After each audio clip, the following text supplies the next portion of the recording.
So my project is on comparing the Necklace and Dante's Inferno, the Second Circle Lust, with the book I chose, The Princess of Cleves. So first off, I just went through the main story points. This novel it's mostly, at least the first half of it, is all just talking about the relationships between people and like who's related to who and how and what their title is and who they're married to and whatnot. It's all pretty confusing. But Madame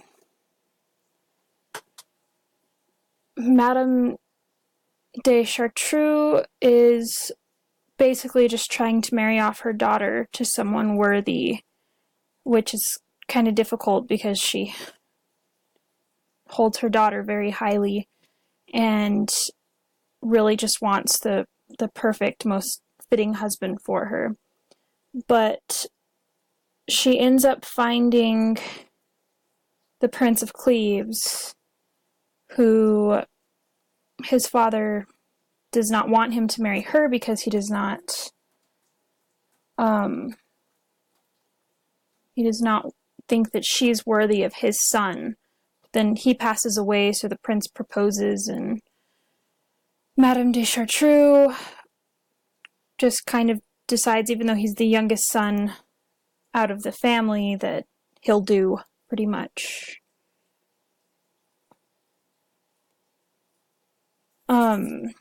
And after she was married, she was kind of indifferent, to her husband. She liked him, but she didn't really have an emotional attachment to him, I guess. Like, she didn't love him, but she respected him.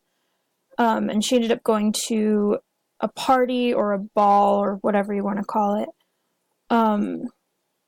It was for the wedding of the Duke of Lorraine, and Madame de Cleves, the daughter of Madame de Chartreux,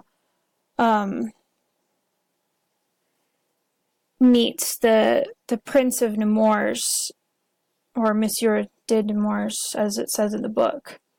It states that he's a prince, but it refers to him as Monsieur instead of Prince.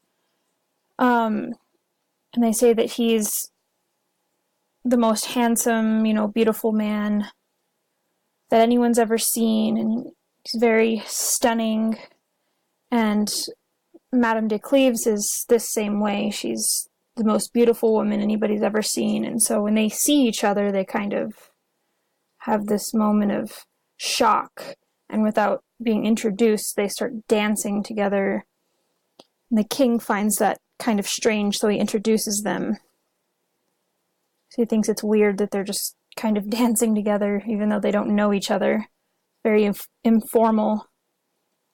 But the Prince of Nemours ends up falling in love with Madame de Cleves, even though she's married to his best friend, or one of his best friends, the Prince of Cleves. And pretty much he not necessarily pursues her, but makes it very well known to her, not others, just to her, that he is madly in love with her. And he tries to see her at any point in time that he can, and she tries to avoid him because of her feelings for him, not wanting to betray her husband. Pretty much just avoids him, doesn't want to talk to him, doesn't want to see him, and he makes that very difficult because he comes to visit very often.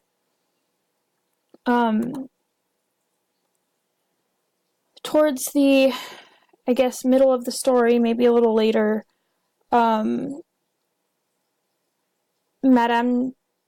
de Chartreux, Madame de Cleves' mother, gets deathly ill, and she's, stuck in bed, not doing very well.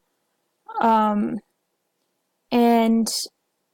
of course, Madame de Cleves is at her mother's bedside for days. She's there for ages, taking care of her mother, keeping her company, and making sure, she has what she needs. And Madame de Chartreux figured out a long time ago, that Madame de Cleves was in love with the Prince of Nemours, even though it isn't that obvious, but, she's her mother, so she can kind of tell things that other people really can't. And since she's basically on her deathbed, she tells her daughter, I know that you are in love with the Prince of Nemours, but I don't want you to lose your virtue. I want you to remain true to your husband and avoid the Prince of Nemours at all costs, if that means remaining true to your husband. And, these words from her mother are pretty much the last words she gets from her mother, because her mother tells her bye, tells her, you will never see me again, but, I love you and want you to be happy, and the best way to be happy is not to betray your husband. Just to live your life with your husband and not get into the affairs and whatnot that everybody else seems to get into. So her mother sends her away and kind of just lies in bed alone for a few days before passing away.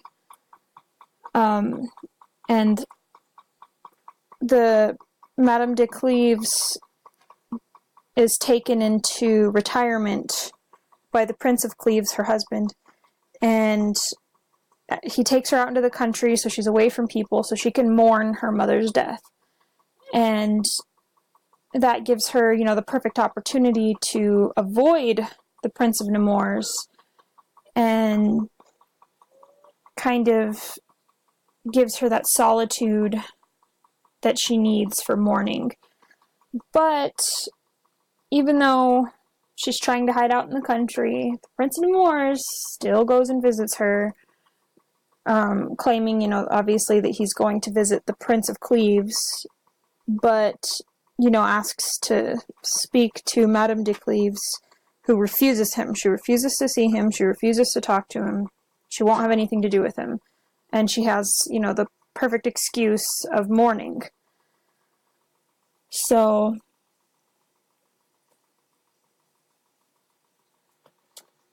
alright, so we obviously know, reading the book, that Madame de Cleves and the Prince of Nemours have feelings for each other. It's made very obvious because, you get to read their thoughts. But to the people in the story, they have no idea. They realize that the Prince of Nemours is in love with somebody, but they have no idea who. But he pretty much gives up taking the crown, because, he's set to become king, and he pretty much just gives that up because someone's got his heart, and nobody knows, obviously, that it's Madame de Cleves that he is in love with, but he pretty much throws everything away, even knowing that he'll never have her, but he still can't go off and marry someone else because he loves her too much. But Madame de Cleves kind of stares at him a lot, but no one ever sees this. They just kind of say, well, what are you looking at? And nobody ever realizes that she has feelings for him either. At the end of the story, they are setting up to have someone make a new painting of Madame de Cleves, and they're making like these miniature paintings. And her husband already has one of her, but he wants it touched up, fixed. And so he takes it out of its case. And while it is out of the case, the Prince of Nemours gets this wild idea that he's going to steal it so that he basically can stare at Madame de Cleves' face without causing suspicion. Like, he just wants to be able to look at her without people wondering why he's creeping and staring at her. So he steals the painting, and no one notices him except for Madame de Cleves. She notices him, but she doesn't say anything because she doesn't want to stir up everybody. She doesn't want to draw attention towards the situation. But he notices that she notices him, and he kind of conceals the painting and walks over to her and basically tells her, I know that you saw what I did. Basically, just please don't tell anybody. And he doesn't know that she's already decided not to say anything, because she knows that that will give him the perfect opportunity to confess his love to her publicly, and she really just does not want that at all, because she knows that that will ruin her marriage, and that people might find out that she feels the same way. So she kind of lies in bed and has this, like, crisis in her head, because she kind of wants to tell her husband what's going on. She wants to tell him that she knows the Prince of Nemours is in love with her, and that she doesn't want to see him anymore. But she also doesn't want to tell him. And the story kind of ends pretty abruptly right there, and I'm not sure why. But yeah, it kind of ends there. And so I decided to compare this to The Necklace, because you have both Madame de Cleves and Mathilde, who have these things that they really want that are out of their reach. For Madame de Cleves, it's the Prince of Nemours. Like, she wants him, but because she's married, she cannot have him. She cannot be with him. It's already too late. She's already gotten married to another prince, and she just, can't be with him. And for Mathilde, it is wealth. She is in love with the idea of being wealthy, having jewels, throwing extravagant parties, and she's basically in love with everything she can't have as well. And she can't have it because she is married. She's married to a man who is not wealthy. He's not necessarily poor, but doesn't have a lot of money. Not enough anyway to buy her diamond necklaces and all this stuff that she wants. So those are my comparisons for that story. And my second story that I compared it to was Dante's Inferno, and I only focused on the second circle, which is lust, and very specifically Paolo and Francesca, because their story is uncannily similar to that of the Princess of Cleves, where you have the woman, she marries the man, and then she ends up, after getting married, falling in love with someone very close to him. In Paolo and Francesca's story, Paolo is her husband's younger brother, whereas, of course, in The Princess of Cleves, it is the prince's friend. And they have, some kind of relationship, whether anything is acted upon or not. They have some kind of relationship that is not allowed. These are really the only two texts that I could find that really fit the Princess of Cleves.